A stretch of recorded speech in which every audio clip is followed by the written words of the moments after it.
जय हिंद दोस्तों। आप लोग के सामने पड़ा हुआ है क्लास 9th का जो साइंस सब्जेक्ट है उसकी सिलेबस।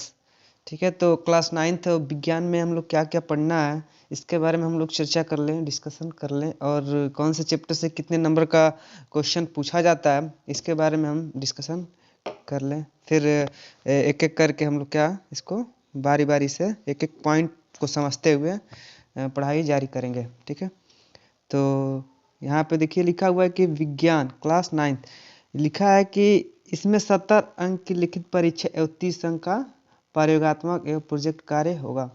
तो आप लोग को भी पता है कि जो 70 और 30 का कॉम्बिनेशन है, ये 70 नंबर आपका रिटेन होता है और 30 नंबर आपको प्रैक्टिकल के आधार पे दिए जाते हैं, जो कि अब समाप्त होने वाली है। ये 30 नंबर वाली जो प्रथा है ये समाप्त होने वाली है, और मैंने इस पर वीडियो भी बनाया, आप जाकर प्ले लिस्ट में देख सकते हैं, और डिस्क्रिप्शन में मैं इसको लिंक में प्रोवाइड करा दूंगा। ठीक है, इसमें देखिए आप लोग एक एक करके लिखा हुआ है। नंबर 1 पे आप द्रव प्रकृति एवं व्यवहार, ये आपका 20 नंबर का इस चैप्टर से पूछा जाता है।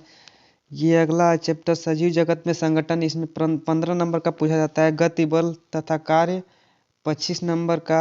नेक्स्ट है हमारा पर्यावरण है, ये 6 नंबर का इसमें से पूछा जाता है। खाद्य उत्पादन में से आपका 4 नंबर का, और टोटल आपका कितना हुआ 70 मार्क्स, यानी जो है टोटल 70 नंबर किसमें से, थियरी पोर्शन में से, यानी रिटेन जो आपका होगा एग्जाम वो 70 नंबर का होगा। और ये प्रयोगात्मक और प्रोजेक्ट कार्य होता है आपका कितना 30 नंबर का होता है।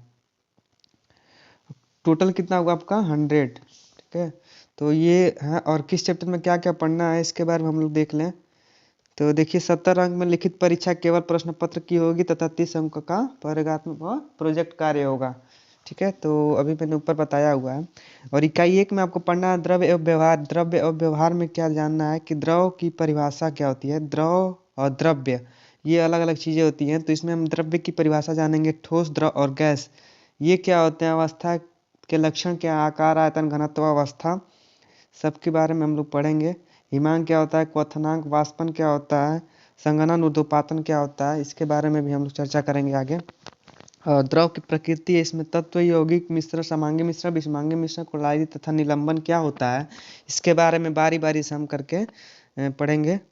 कण की आगे देखिए दिया हुआ है कि परमाणु एवं अणु रासायनिक संयोग के नियम क्या है, स्थिर अनुपात का नियम क्या है, द्रव्यमान संरक्षण का नियम क्या है, परमाणु द्रव्यमान तथा आणविक द्रव्यमान क्या होता है, परमाणु की संरचना, इलेक्ट्रॉन, प्रोटॉन, न्यूट्रॉन क्या होता है, इसके बारे में हम लोग पढ़ेंगे।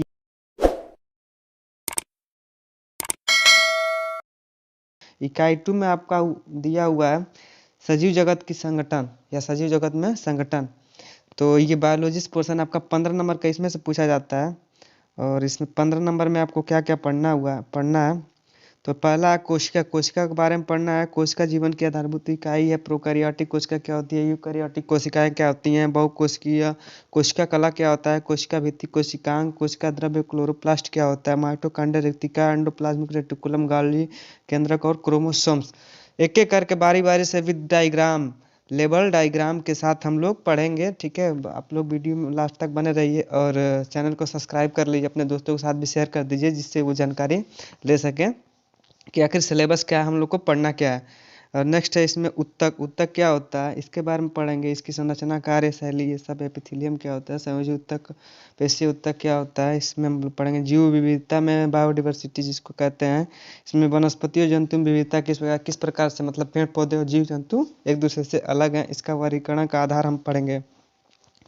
बैक्टीरिया, थैलोफाइटा, ब्रायोफाइटा, थैरिडोफाइटा, जिम्नोस्पर्म और एंजियोस्पर्म के क्या गुण लक्षण हैं, इसमें कौन कौन से प्लांट्स वगैरह आते हैं, नॉन कॉर्डेटा और तथा कॉर्डेटा किस प्रकार भिन्न है, इसके बारे में हम लोग पढ़ेंगे। ठीक है, और नेक्स्ट है इकाई 3 के अंतर्गत।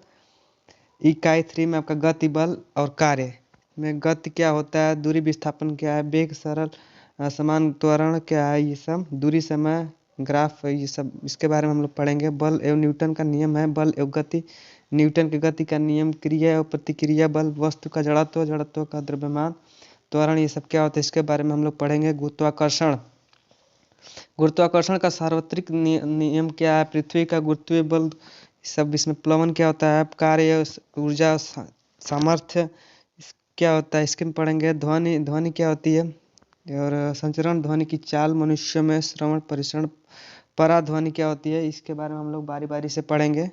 ठीक है। और लास्ट में आपका है हमारा पर्यावरण, जो इकाई नंबर 4 है, इसमें हम पढ़ेंगे प्राकृतिक संसाधन, वायु जल मृदा, वायु श्वसन के लिए, दहन के लिए, तापमान नियंत्रण के लिए, सारा एक एक करके हम लोग पढ़ेंगे। वायु जल और मृदा प्रदूषण क्या होता है, और ओजोन परत क्या होता है, ये बहुत पूछता है। ओजोन लेयर में छिद्र होता जा रहा है विगत कई सालों से, 2-3 साल से। तो इसका क्या रीज़न है। जैव रासायनिक चक्र क्या होता है, ऑक्सीजन नाइट्रोजन के बारे में हम हल्की फुल्की जानकारी लेंगे। इकाई 5 में आपका खाद्य उर्वरक का प्रयोग, कीटों से बचाव, ऑर्गेनिक कृषि, इसके बारे में हम डिस्कशन करेंगे आगे। और आपका लास्ट में है प्रयोगात्मक, जो प्रैक्टिकल्स आपके होने हैं वो आपका कितने नंबर का होगा, टोटल 15 नंबर का होगा। ठीक है। और प्रयोगात्मक आपका 15 नंबर का होता है। टोटल कितना होता है, 30 नंबर प्लस 70 नंबर का ये आपका रिटर्न होता है। टोटल मिला के 100 नंबर का होगा। ये ख़त्म होने वाला है। ठीक है। तो उम्मीद करते हैं आपको वीडियो अच्छी लगी होगी, और इसको अपने दोस्तों के साथ शेयर कीजिए, जिससे वो लोग भी सिलेबस के बारे में जान सकें। ठीक है। अगर इससे जुड़ी हुई कोई भी आपको डाउट्स रह गया हो तो उसको कमेंट सेक्शन बॉक्स में आप उसको मेंशन करें, मैं सॉल्व करने की पूरी कोशिश करूँगा। ठीक है।